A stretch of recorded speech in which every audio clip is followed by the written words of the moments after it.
क्या आपने कभी सोचा है कि जब आपकी कमर में दर्द होता है तो डॉक्टर आपको इंजेक्शन की सलाह क्यों देते हैं? इंडिया में लगभग 60% लोगों को अपने जीवन में कभी ना कभी कमर दर्द का अनुभव होने वाला है और इनमें से कई लोगों को दर्द से राहत देने के लिए इंजेक्शंस ज़रूरी पड़ती है। लेकिन इंजेक्शंस लगवाना कोई छोटा डिसीजन नहीं है।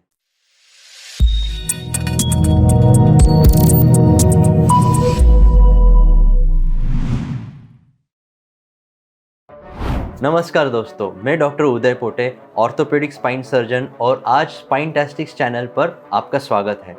आज हम बात करेंगे एक ऐसे विषय के बारे में जो बहुत लोगों को परेशान करता है और वो है कमर का दर्द और उसके इलाज के लिए दिए जाने वाले इंजेक्शंस। क्या आपने कभी सोचा है कि जब आपकी कमर में दर्द होता है तो डॉक्टर आपको इंजेक्शन की सलाह क्यों देते हैं, या फिर ये इंजेक्शंस कैसे काम करते हैं? आज के इस वीडियो में हम इन सभी सवालों के जवाब देंगे। दोस्तों, इंडिया में लगभग 60% लोगों को अपने जीवन में कभी ना कभी कमर दर्द का अनुभव होने वाला है और इनमें से कई लोगों को दर्द से राहत देने के लिए इंजेक्शंस ज़रूरी पड़ती है। लेकिन इंजेक्शंस लगवाना कोई छोटा डिसीजन नहीं है, इसलिए जानना ज़रूरी है ये कब लगवाया जाता है, कितने प्रकार के होते हैं और क्या ये सच में असरदार होते हैं। तो चलिए इस इम्पॉर्टेंट टॉपिक को डिटेल में समझते हैं। कमर दर्द को समझने के लिए पहले हमें रीढ़ की हड्डी या स्पाइन को समझना होगा। हमारी रीढ़ 33 वर्टिब्रेस को मिलाकर बनाई होती है, जो 5 रीजन्स में डिवाइड होती है: सर्वाइकल, थोरैसिक, लंबर, सेक्रल और कॉक्सीजियल। इन वर्टिब्रेस के बीच में ये डिस्क्स होते हैं जो शॉक एब्जॉर्बर का काम करती है। कमर दर्द ज़्यादातर लंबर रीजन में या लोअर बैक में होता है। दर्द के क्या कारण हो सकते हैं? मसल स्ट्रेन या ligament sprain, disc herniation, slip disc, spinal stenosis जिसमें स्पाइन कैनल तंग हो जाता है, डीजेनरेटिव डिस्क डिजीज जिसमें डिस्क का घिसना होता है, सायाटिका जिसमें नर्व पर प्रेशर पड़ता है और स्पाइन में अर्थराइटिस भी होता है। जबकि माइल्ड या मॉडरेट कमर दर्द आराम, एक्सरसाइज और दवा से ठीक हो जाता है, लेकिन कुछ सीवियर केसेस में इंजेक्शन की ज़रूरत पड़ सकती है। याद रखें, हर कमर दर्द का इंजेक्शन इलाज नहीं है, लेकिन कुछ स्पेसिफिक कंडीशंस में ये इंजेक्शंस बहुत इफ़ेक्टिव होती है। अब बात करते हैं कि बैक पेन के लिए कौन कौन से इंजेक्शंस दिए जाते हैं। मेन टाइप्स ऑफ बैक और स्पाइन इंजेक्शंस है epidural steroid injection. Epidural space वो एरिया है जो स्पाइनल कॉर्ड के बाहर होता है, जो इन्फ्लेमेशन कम करती है। ये दवा नर्व रूट्स के आसपास जाती है और जहाँ से दर्द स्टार्ट होता है वहीं पे वो असर करती है। एपिड्यूरल स्टेरॉयड इंजेक्शन 3 तरह से दिया जाता है। इंटरलैमिनर अप्रोच, जो स्पाइन के बीच में से दिया जाता है, ट्रांसफोरामिनल जो साइड से दिया जाता है, और कॉर्डल अप्रोच जो टेल बोन से दिया जाता है।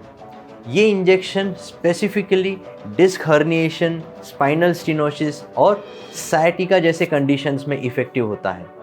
फैसेट जॉइंट इंजेक्शन, फैसेट यानी ये जॉइंट्स होते हैं और इनमें से जब पेन शुरू हो जाता है तो इनमें भी इंजेक्शन दिया जाता है।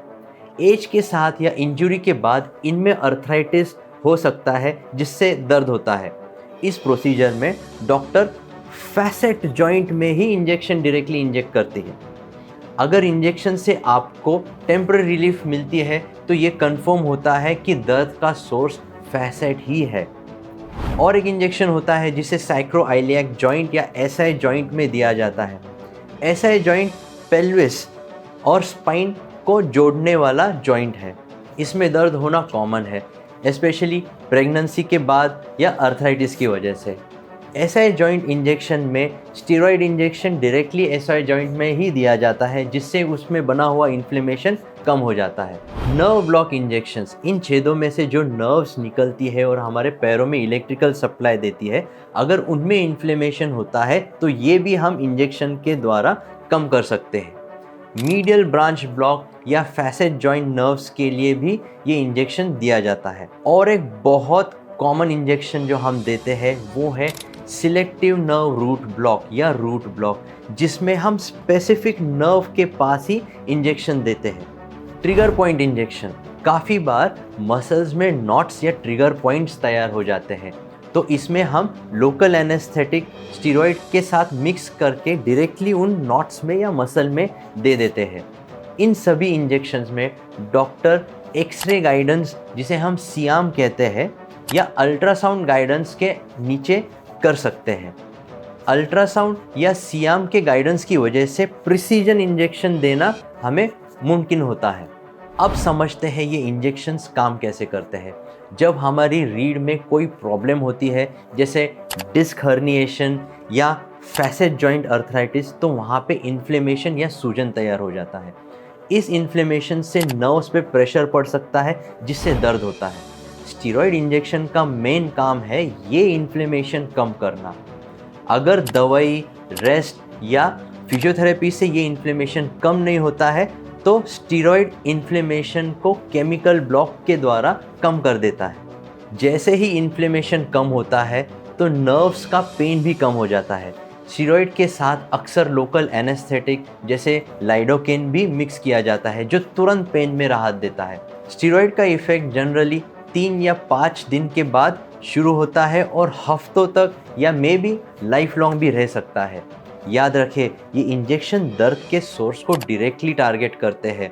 गोली खाने के बाद जैसे पूरे शरीर में असर होता है, वैसा इस इंजेक्शन से डायरेक्टली लोकली फ़र्क पड़ता है, जिससे साइड इफ़ेक्ट्स भी कम होती है। ये टारगेटेड अप्रोच ही इन इंजेक्शंस को इफ़ेक्टिव बनाती है। अब हम बात करेंगे कि डॉक्टर कब आपको इंजेक्शंस का रिकमेंडेशन देते हैं। टिपिकली इंजेक्शंस तब रिकमेंड किए जाते हैं जब कंजर्वेटिव ट्रीटमेंट फेल कर जाते हैं, जैसे रेस्ट, फिजियोथेरेपी, ओरल मेडिकेशंस। 4 से 6 हफ्तों तक हम ये सब ट्राई करते हैं और आराम अगर नहीं मिले तो फिर ये इंजेक्शन सजेस्ट करते हैं। स्पेसिफिक कंडीशंस डायग्नोज हो जाए, जैसे हर्निएटेड डिस्क से nerve compression, spinal stenosis, facet joint arthritis, sacroiliac joint dysfunction, persistent सायाटिका, जब सीवियर पेन हो जो डेली एक्टिविटीज़ में आपको तकलीफ देती है, जब सर्जरी से बचना हो या सर्जरी के लिए आप कैंडिडेट नहीं हो, तो डायग्नोसिस कंफर्म करने के लिए भी ये इंजेक्शन दिया जा सकता है। कुछ बार डॉक्टर ये पता लगाने के लिए इंजेक्शन देते हैं कि दर्द का एग्जैक्ट सोर्स कहाँ है। मैं यहाँ एक इम्पॉर्टेंट बात बताना चाहता हूँ, हर पेशेंट के लिए इंजेक्शन सूटेबल नहीं होता है। फॉर एग्जाम्पल, अगर आपको इंजेक्शन साइट पे इन्फेक्शन हो, आपको ब्लड थिनर्स चल रहे हैं, अगर आपका डायबिटीज़ अनकंट्रोल्ड हो, या आपको एलर्जी हो किसी भी इंजेक्शन के कंपोनेंट पे।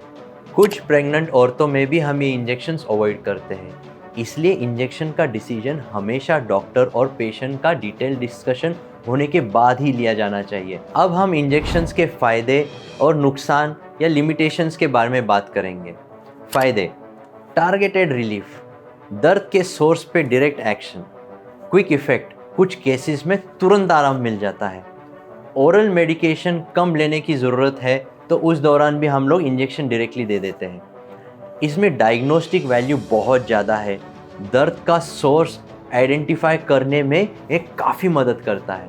सर्जरी से बचने का ये एक बहुत बड़ा और अच्छा ऑप्शन है। शॉर्ट प्रोसीजर्स, यूजुअली ये ओपीडी बेसिस पर हो जाती है।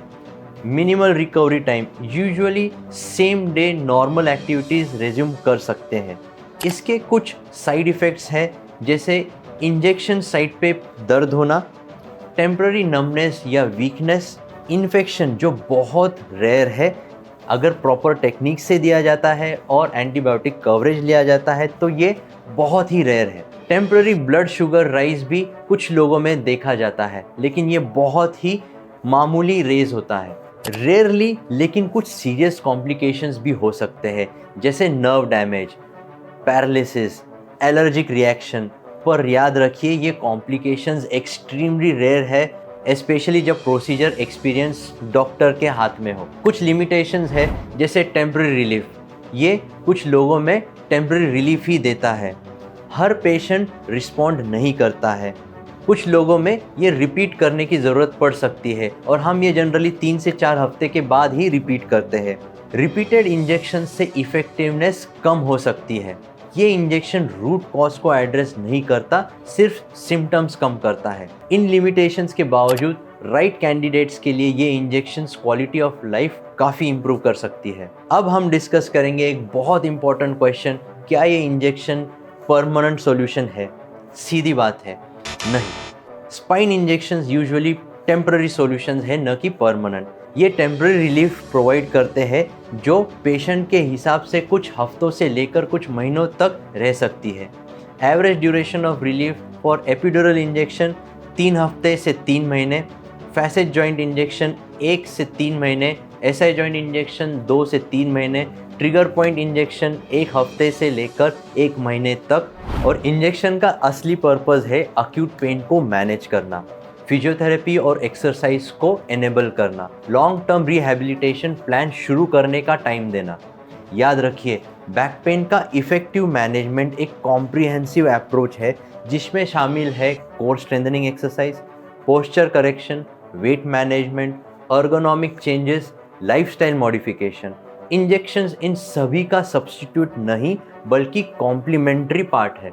कुछ पेशेंट्स को रिपीटेड इंजेक्शंस की ज़रूरत पड़ सकती है, लेकिन अगर आप simultaneously proper exercise, lifestyle changes maintain करते हैं तो इंजेक्शंस की फ्रीक्वेंसी और डिपेंडेंसी कम हो सकती है। अब मैं आपको बताऊंगा कि इंजेक्शन प्रोसीजर के दौरान आप क्या एक्सपेक्ट कर सकते हैं ताकि आप मेंटली प्रिपेयर्ड रहें। प्रोसीजर के पहले डॉक्टर मेडिकल हिस्ट्री और इमेजिंग रिपोर्ट्स बहुत डिटेल से रिव्यू करेंगे। ब्लड थिनर्स या कोई मेडिकेशंस आपको रोकने को कहा जा सकता है। प्रोसीजर डे के दिन कुछ घंटों के लिए आपको फास्टिंग के लिए बोला जाता है। प्रोसीजर के दौरान आपको प्रोसीजर टेबल पे एक स्पेसिफिक पोजीशन पे लिटाया जाता है। इंजेक्शन एरिया को क्लीन किया जाता है। एक्सरे या सियाम की गाइडेंस ली जाती है। स्किन को नम करने के लिए छोटा लोकल एनेस्थेटिक दिया जाता है। मेन इंजेक्शन नीडल को एक्सरे गाइडेंस से टारगेट एरिया तक पहुंचाया जाता है और फिर एक डाई छोड़ा जाता है जिससे हमें पता लगता है कि हम बराबर जिस रीजन में हमें इंजेक्शन देना है वहीं पे है। फिर मेडिकेशन इंजेक्ट किया जाता है। नीडल रिमूव कर दी जाएगी और साइट पर बैंडेज लगा दिया जाता है।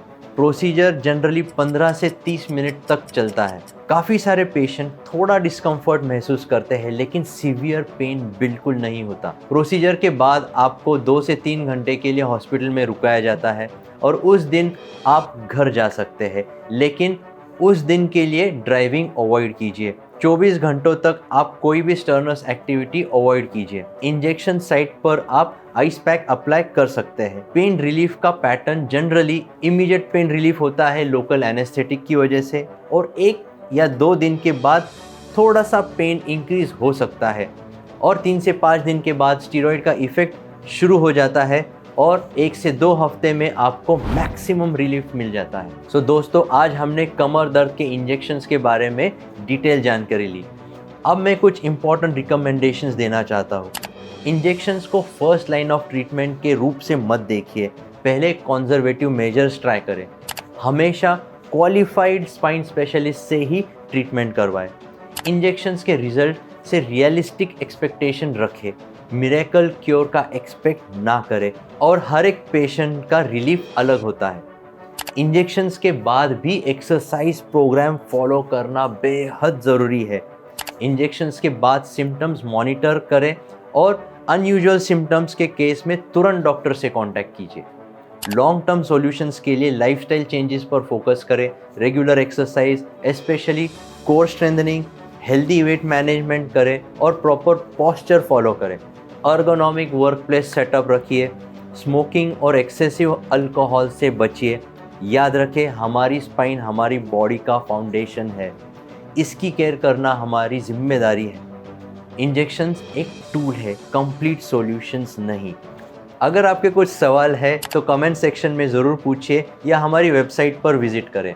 अगर आपको ये वीडियो हेल्पफुल लगी तो प्लीज़ इसे लाइक करें, शेयर करें और स्पाइनटास्टिक्स चैनल को सब्सक्राइब करें। बेल आइकॉन को प्रेस करना ना भूलें ताकि आपको न्यू वीडियोस का नोटिफिकेशन मिल सके।